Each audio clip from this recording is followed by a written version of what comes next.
Baik, bismillahirrahmanirrahim. Assalamualaikum warahmatullahi wabarakatuh. Apa kabar rekan-rekan semuanya? Semoga dalam keadaan sehat selalu.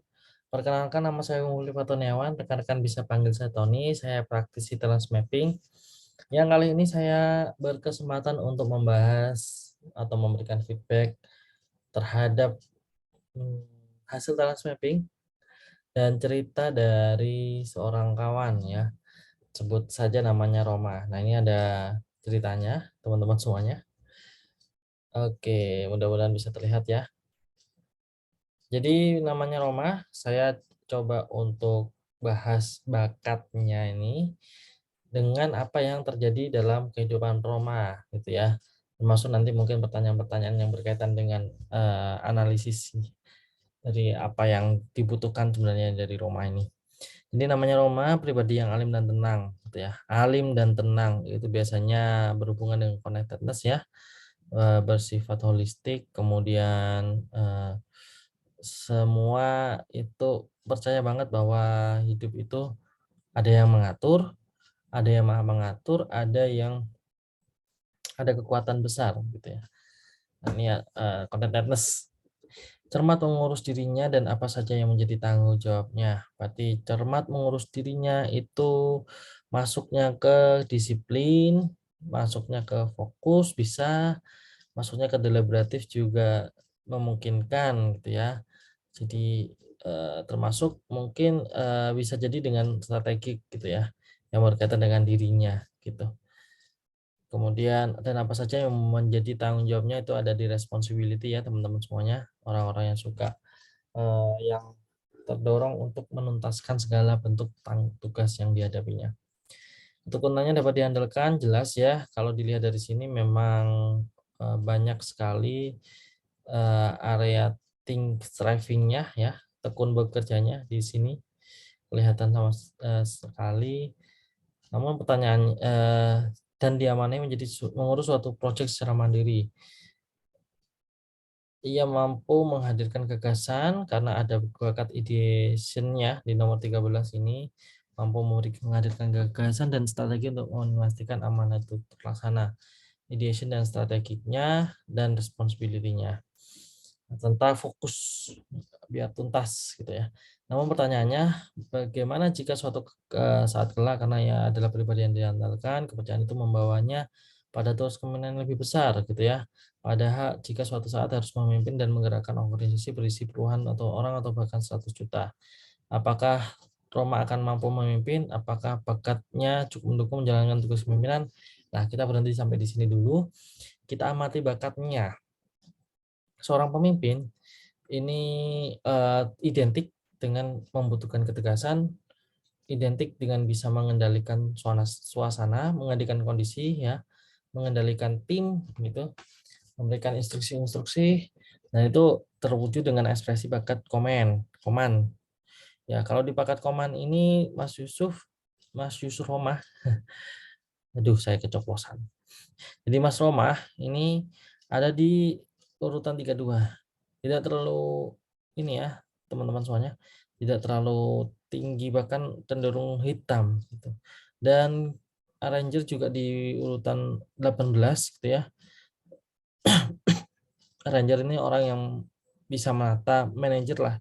Istilahnya bisa menata segala sumber daya termasuk sumber daya manusia dengan baik secara efektif dan efisien. Nah, ini dorongannya juga belum terlalu kuat.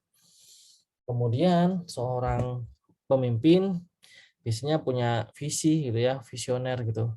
Dan eh, Mas Roma ini ada di urutan ke-29 gitu.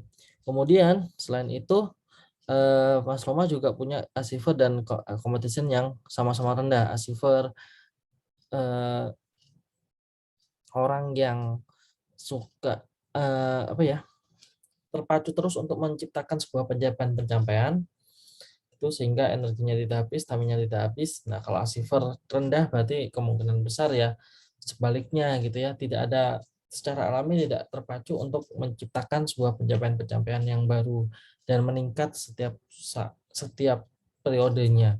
Apalagi ditambah dengan kompetisinya nomor 34 sehingga Mas Roma ini sebagai pemimpin ya tidak bisa melihat tidak memiliki daya saing yang cukup gitu ya, ketika perusahaannya harus mampu bersaing dengan perusahaan-perusahaan yang lain atau rivalnya ini. Nah, ini yang menyebabkan Mas Roma gitu menjadi pertanyaan apakah mampu menjadi pemimpin gitu ya. Jadi bagi menuju jadi kita kembali ke ceritanya dulu gitu ya. Bagaimanapun juga memimpin sebuah organisasi harus memberikan arah tujuan yang jelas dan mampu harus menggerakkan semua orang dalam organisasi. Padahal untuk menggerakkan orang ini butuh komen gitu ya, bakat koman gitu ya. Memberikan arah dan tujuan yang jelas itu Mas Yusuf masih memiliki gitu ya. Dan ia harus juga mampu menghadirkan sistem dan memastikan semua orang bekerja baik dalam sistem tersebut. Ya, ini juga mungkin dalam posisi-posisi tertentu Mas Yusuf juga, Mas Roma ini perlu juga self assurance sebenarnya, tapi juga di posisi yang 25 gitu.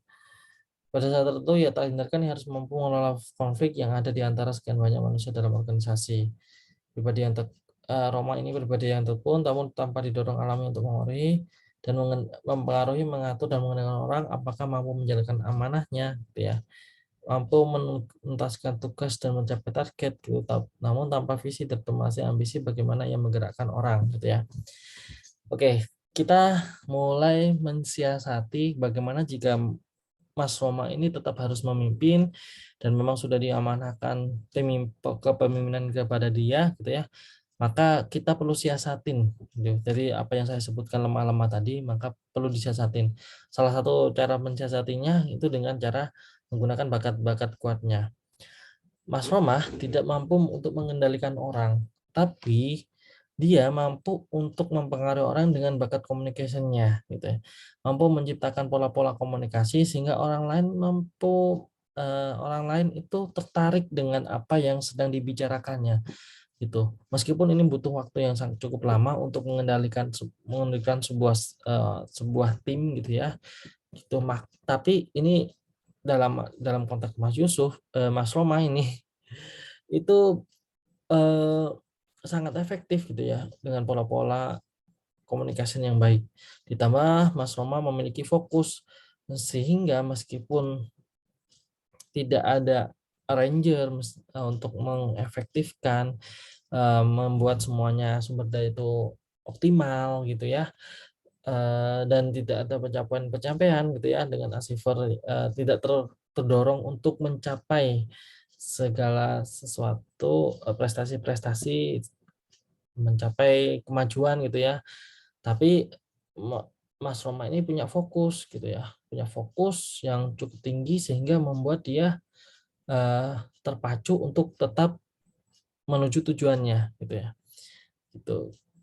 Jadi apapun yang terjadi tujuan ini harus tercapai. Syaratnya memang harus ada tujuannya dulu gitu ya. Padahal tujuan itu diciptakan oleh futuristik. Maka tujuan ini sebenarnya bisa diciptakan dengan bareng-bareng berkonsultasi, kemudian mencari referensi-referensi dari bakat relator ini, menggunakan bakat relator yang kuat sehingga Anda bisa menghubungi rekan-rekan Mas Roma ini, bisa menghubungi rekan-rekan sahabatnya untuk menemukan solusi atas permasalahan atau atas bagaimana cara mengendalikan orang tersebut. Mas Roma juga memiliki strategi ideation. Saya sangat bisa sebenarnya memahami bahwa Mas Yusuf ini punya inovasi-inovasi dalam mengatasi kecenderungan alaminya itu tidak memimpin, tidak mengendalikan orang gitu. Strateginya pasti ada dan jadi ada cara-cara lain gitu ya, dan itu yang bisa ditemukan. Salah satunya mungkin dengan individualismenya kalau memang sudah tinggi ya sudah di angka 14, maka sebenarnya dengan mengamati orang per orang gitu ya, kemudian berkomunikasi, mengenal responnya gitu ya, menangkap responnya itu juga akan membantu Mas Roma ini eh, dalam memimpin. Sehingga kalau saya lihat memang tipe pemimpinannya ya tipe kepemimpinan yang dekat dengan timnya gitu ya. dekat karena memang, satu persatu bisa ditanya, bisa dipastikan gitu ya, dipastikan benar-benar dan apa yang terjadi itu, bisa dimungkinkan banget gitu. Kalau masalah target-target organisasi bagaimana? Tetap kita kembali ke fokus, kita kembali ke responsibility gitu ya.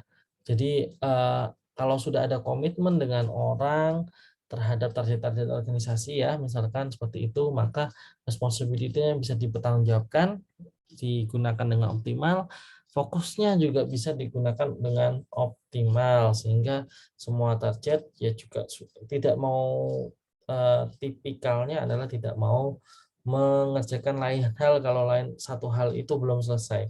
Nah, budaya seperti inilah yang nanti bisa ditularkan oleh Mas Roma dalam pola-pola komunikasi yang efektif di timnya, gitu. Itu saja dari Roma, ini tidak perlu berkecil hati, masih bisa bakat-bakat lemah ini dioptimalkan, disiasatin dengan mengoptimalkan bakat-bakat yang kuat. Terima kasih atas perhatian teman-teman semuanya, mohon maaf atas segala salah gitu ya. Saya akhiri, sampai ketemu di episode berikutnya. Wassalamualaikum warahmatullahi wabarakatuh.